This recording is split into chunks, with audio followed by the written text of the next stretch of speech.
बिहार में इस समय कोसी नदी में आई बाढ़ तांडव मचाने लगी है। भागलपुर के खरीक प्रखंड के सिंहकुंड गांव में कोसी का रौद्र रूप सामने आने लगा है। नदी के भीषण कटाव में मंगलवार को एक ही दिन में 9 लोगों के घर कटकर कोसी में समा गए। कोसी नदी के इस विकराल लीला से सिंहकुंड और आसपास के गांव दहशत के माहौल में जीवन जीने को मजबूर हैं। कोसी द्वारा कटाव की विभीषिका से परेशान लोग गांव से पलायन करने लगे हैं। अब तक कई लोगों के घर नदी में समा चुके हैं। घर मकान के ढहकर नदी में समाने का सिलसिला अभी थमा नहीं है। कोसी नदी का कटाव थमने का नाम नहीं ले रहा। लगातार लोगों के घर और जमीन नदी में समा रहे हैं। मंगलवार को सिंहकुंड के जलेबिया मोड़ टोला निवासी शिवानंद राय, बबीता देवी, मुर्शीद नदाफ, रसूल नदाफ, इंसूल नदाफ एवं छर्रापट्टी टोला के अमन राय, कुंवर राय, कमलेश्वर राय, संयोग राय के घर कटकर नदी में समा चुके हैं, जबकि कई लोगों के घर पर कटाव का संकट अभी भी बना हुआ है।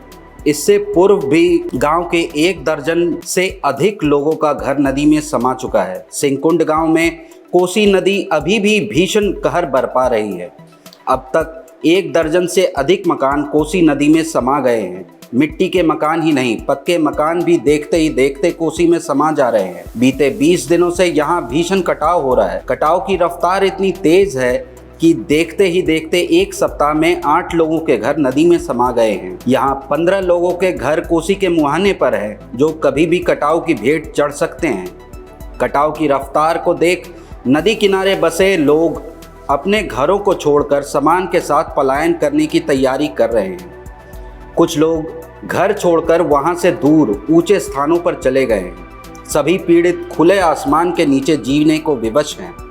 ग्रामीणों ने बताया कि लगातार लोगों का आशियाना नदी के गर्भ में समा रहा है। कटाव की रफ्तार गति पकड़ रही है, लेकिन कटाव पीड़ित परिवारों की अब तक सरकारी सहायता के नाम पर सिर्फ प्लास्टिक ही मिला है।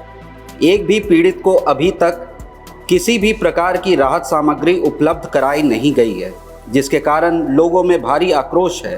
अब तक बचाव कार्य शुरू न होने से विस्थापित परिवार असुरक्षित माहौल में जीवन जीने को विवश है। हालांकि प्रशासन विस्थापित परिवारों के लिए हर संभव मदद करने को तैयार दिख रहा है।